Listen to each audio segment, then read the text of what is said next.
Senhor esteja convosco. Ele está no meio de nós. Proclamação do Evangelho de Jesus Cristo segundo Lucas. Glória a vós, Senhor. Naquele tempo, Jesus disse aos seus discípulos: Ficai certos, se o dono da casa soubesse a hora em que o ladrão iria chegar, não deixaria que arrombasse a sua casa. Vós também ficais preparados, porque o Filho do Homem vai chegar na hora em que menos o esperardes. Então Pedro disse: Senhor, tu contas esta parábola para nós ou para todos? E o Senhor respondeu: Quem é o administrador, fiel e prudente, que o Senhor vai colocar à frente do pessoal de sua casa para dar comida a todos na hora certa? Feliz o empregado que o patrão, ao chegar, encontrar agindo assim. Em verdade, eu vos digo, o Senhor lhe confiará a administração de todos os seus bens. Porém, se aquele empregado pensar, meu patrão está demorando, e começar a espancar os criados e as criadas, e a comer, a beber e a embriagar-se, o senhor daquele empregado chegará num dia inesperado e numa hora imprevista. Ele o partirá ao meio e o fará participar dos destinos dos infiéis. Aquele empregado que, conhecendo a vontade do Senhor, nada preparou, nem agiu conforme a sua vontade, será chicoteado muitas vezes. Porém, o empregado que não conhecia essa vontade e fez coisas que merecem castigo, será chicoteado poucas vezes. A quem muito foi dado, muito será pedido. A quem muito foi confiado, muito mais será exigido.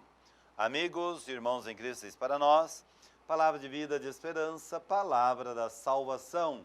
Glória a vós, Senhor. Em nome do Pai, do Filho e do Espírito Santo. Amém. Ave Maria, cheia de graça, o Senhor é convosco. Bendita sois vós entre as mulheres, e bendito é o fruto do vosso ventre, Jesus.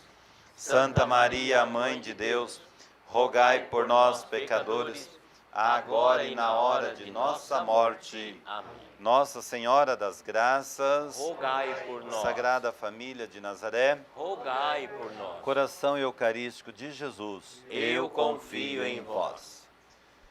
Podemos assentar por um instante?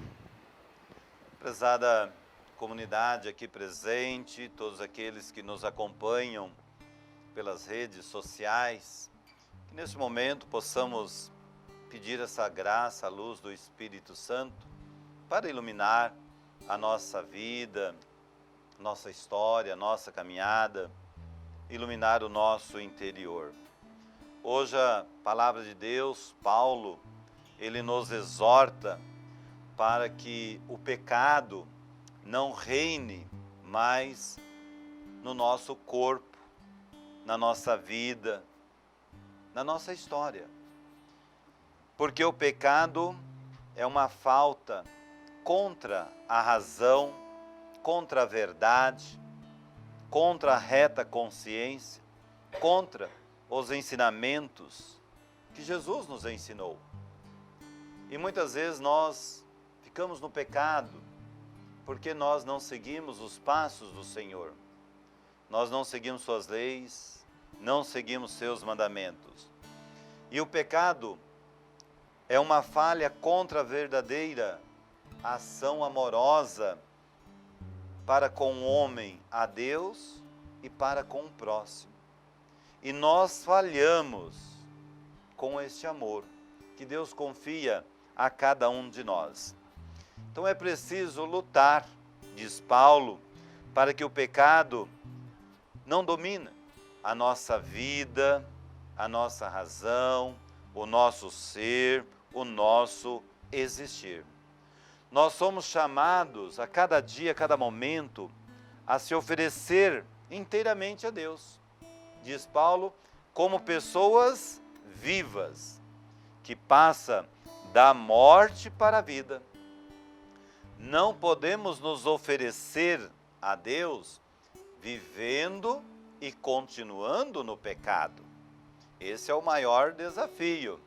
Diz a palavra, aquele que conhece a verdade, aquele que conhece o projeto de Deus, aquele que afirma que conhece o próprio Senhor e não faz a vontade do Senhor, não faz aquilo que o Senhor preparou com tanto amor, tanto carinho, diz que será chicoteado muitas vezes. É hora da gente colocar a barba em molho, porque às vezes a gente conhece tão bem o Senhor, falamos tanto do Senhor e temos umas ações vergonhosas, porque não praticamos aquilo que o Senhor nos pede. Então é bom a gente estar atento com a palavra, e eu espero que a palavra não nos engane. Então estejamos preparados para a chicoteada do Senhor. Preparados, é a palavra que nos chama.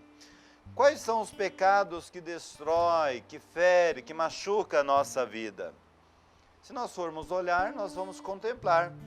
A avareza é um pecado, a gula, a inveja, os ciúmes, a raiva, meu Senhor e meu Deus, olha, a ira, a preguiça, a soberba e tantos outros, meu irmão, pecados, que às vezes a gente até acostuma conviver com isso, acha normal, e a gente começa a ferir tanto a nossa vida quanto a vida de nossos irmãos, com a falta de amor, com a falta de gestos concretos da fraternidade.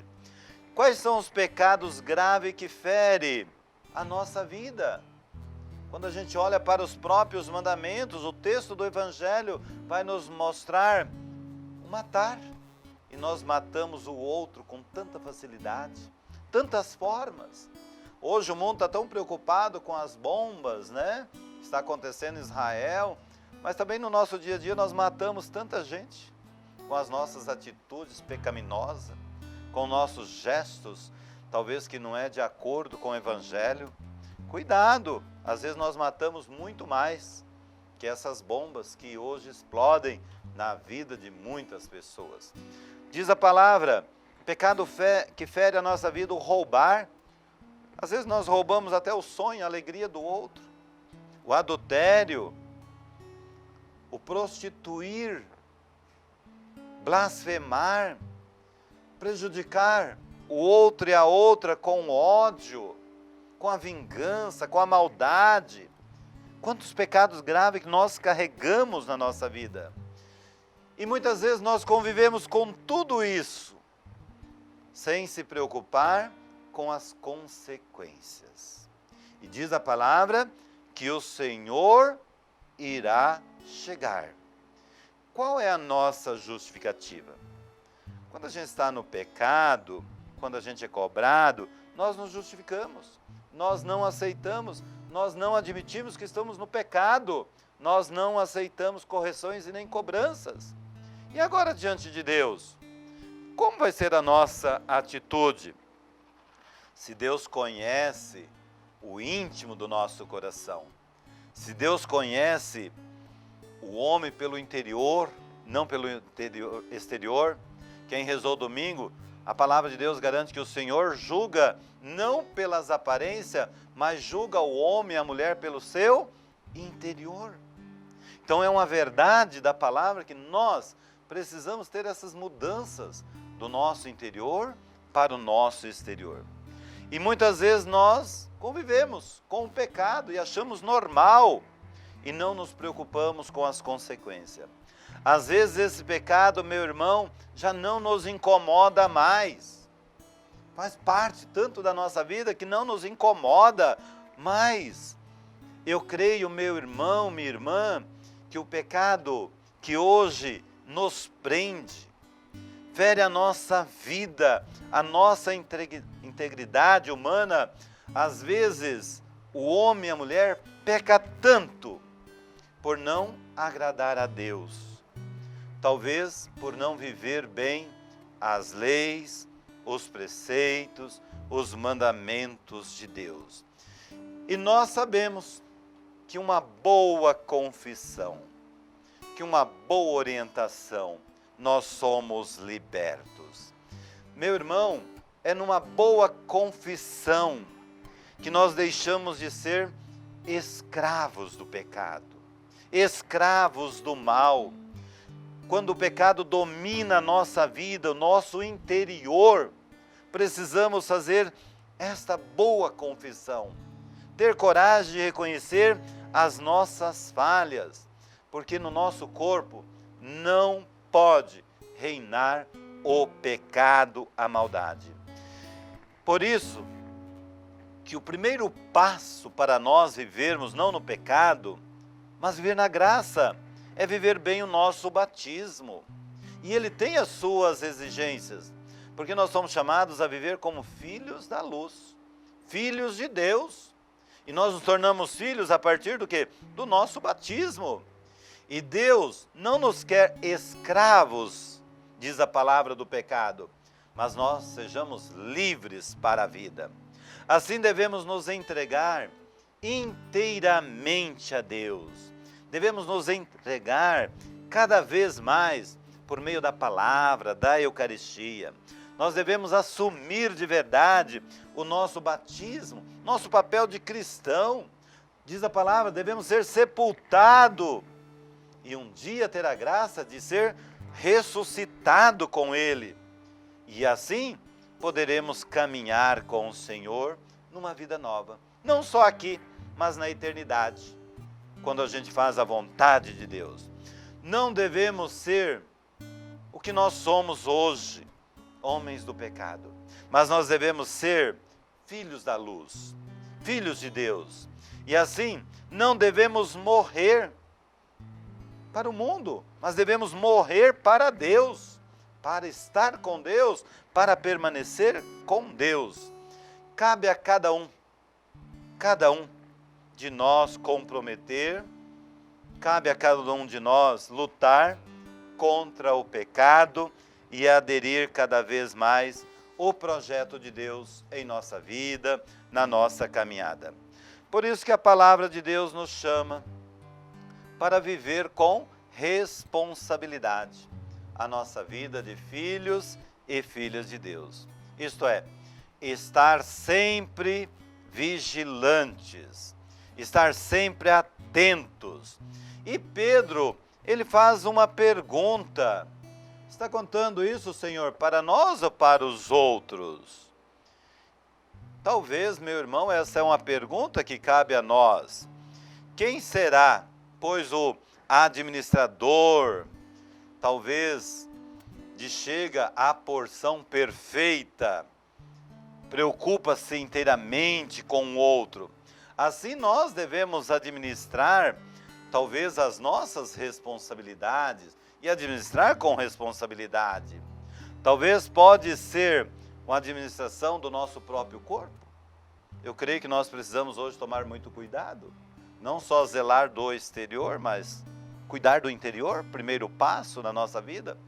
Cuidar também, administrar bem a nossa saúde, zelar um pouco mais, protegê-la um pouco mais, cuidar um pouco mais da nossa vida mental, psíquica, física. Precisamos nos cuidar do máximo, porque é um dom que Deus nos deu para o pecado não dominar a nossa vida. Administrar bem, meu irmão, bem a nossa própria família. Talvez é um chamado da palavra para cada um de nós. Podemos, meu irmão, ser numa pequena responsabilidade do nosso dia a dia, dentro da nossa pastoral. Precisamos ter responsabilidade com aquilo que Deus confia, ser um bom catequista, ser um bom coordenador, um bom animador, aquele que ajuda o outro a conhecer a beleza, a grandeza de Deus. Precisamos administrar bem, mesmo que seja pequeno, nossos empreendimentos, O nosso trabalho talvez é tão exigente. Então, meu irmão, nós somos chamados por Deus para ser administradores.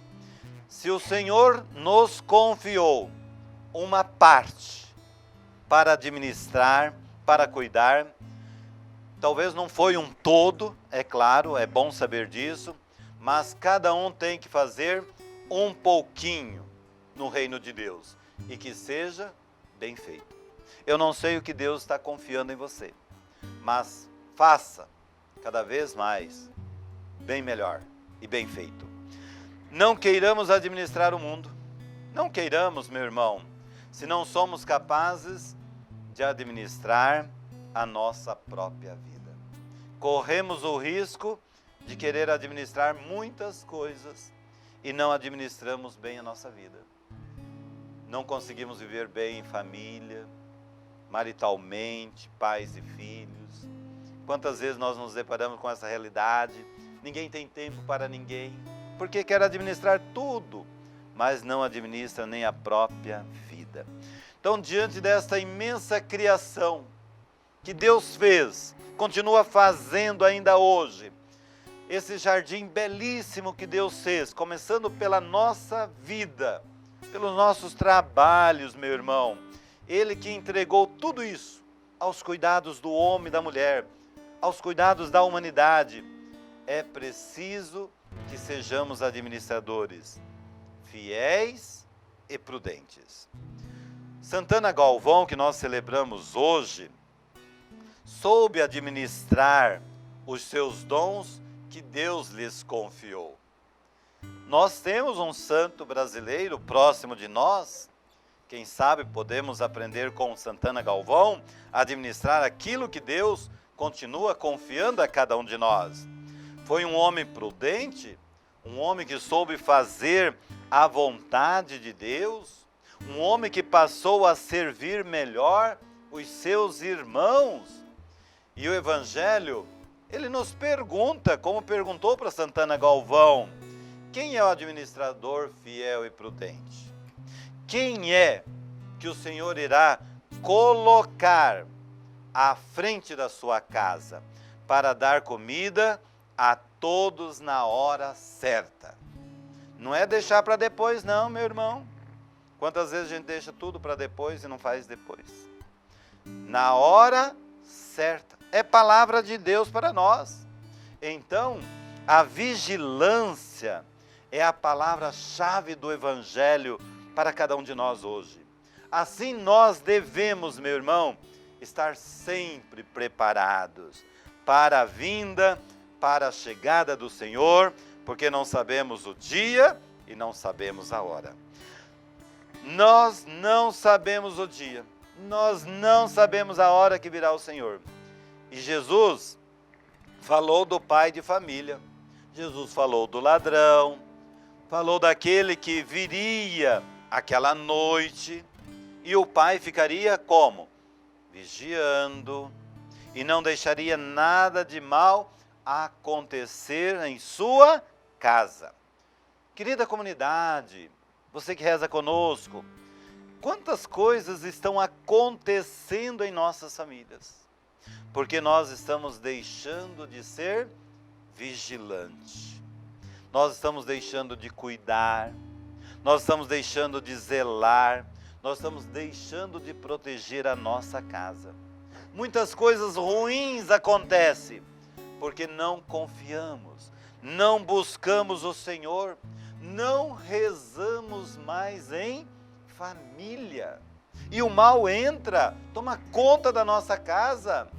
E Jesus falou do servo que o Senhor deixou, tomando conta, meu irmão, minha irmã, da sua casa, cuidando da sua família.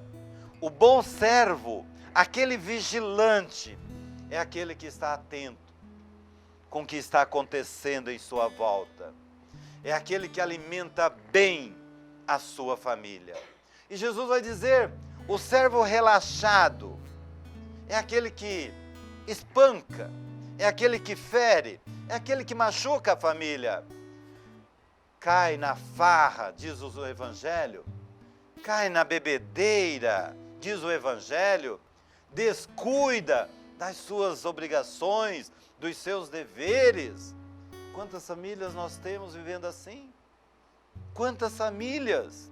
Meu irmão, minha irmã, quantos que perdem a vida, perde o trabalho, perde a dignidade, porque deixa de ser bom, deixa de buscar Deus, deixa de buscar os valores do alto para a sua vida. E aí o Evangelho mostra, o servo bom vai receber a sua recompensa. Espero que nós sejamos servos bons para receber a nossa recompensa, dada por Deus, não aqui na terra dos homens, do próprio Deus.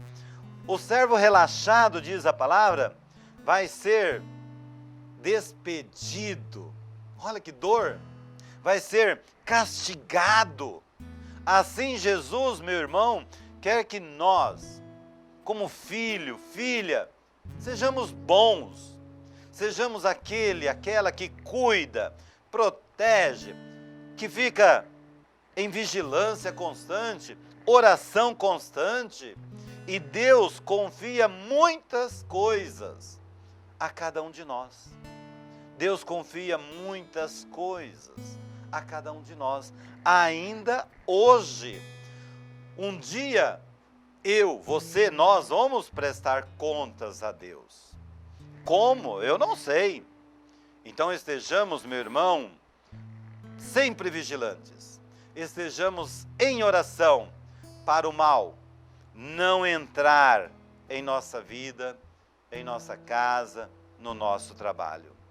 Não temos como saber o dia e a hora que o mal poderá entrar em nós, em nossa casa, quando não somos responsáveis ou deixamos de ser orantes, ele entra. Talvez, meu irmão, se eu não assumir com responsabilidade, com fidelidade a Deus na oração, o mal, ainda hoje, com muita facilidade, encontra espaço em nossa vida. Por isso, não podemos viver relaxados na fé. É preciso buscar sempre o Senhor. Quantos irmãos, para terminar, recorrem no dia de hoje o Santuário Perpétuo Socorro, para fazer suas preces, para fazer sua novena, para fazer seus pedidos, para fazer seus agradecimentos. Mas lembre, meu irmão, devem voltar de lá, voltar para casa diferente. Deve voltar um pouco mais fraterno, zeloso, bondoso, misericordioso, porque Maria, ela nos pede para fazer a vontade de Deus em todos os momentos da nossa vida. Na hora certa, no momento certo, nós devemos viver desta forma, agindo como Deus espera. Por isso que ao chegar no santuário, tem uma frase do Evangelho: fazei tudo o que ele vos disser. Agora, quem prejudica o outro, quem faz calúnia, fofoca, não é prudente, não é vigilante. Não é isso que Deus ensina. Deus nos ensina a fazer o bem e não fazer o mal. Deus nos ensina a não deixar o mal dominar a nossa vida, a nossa família, nem o nosso coração. Imagine um coração malicioso, não encaixa na responsabilidade que Deus nos pede. Tenhamos então um coração aberto para acolher, para viver os ensinamentos do Senhor ainda hoje.